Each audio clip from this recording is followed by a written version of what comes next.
ay rated SPG. Striktong patnubay at gabay ng magulang ang kailangan. Maaaring may masiselang tema, lengguwahe, karahasan, sexual, horror o droga na hindi angkop sa Welcome back mga ka-episode plus at narito mga dapat nating abangan dito nga lang sabot kamay na pangarap kung saan tungang si Harry ay binigyan nga ng regalo itong si Annalyn sa araw nga ng Kapaskuhan.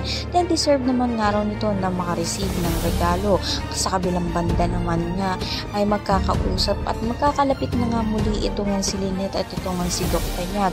At ang hiling nga niya ay sana nga raw ay magising pa nga raw ang kanyang ama upang makapagpatawad pa nga siya sa mga nagawa nga niya rito.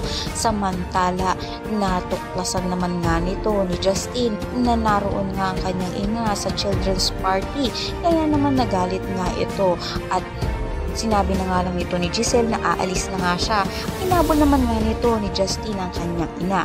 Yan ang pakatutukan nga natin kung lalambot na nga itong ang puso ni Justin para nga kay Giselle at patawarin niya na nga ito. Lahat na yan ang mga natin. Maraming salamat guys.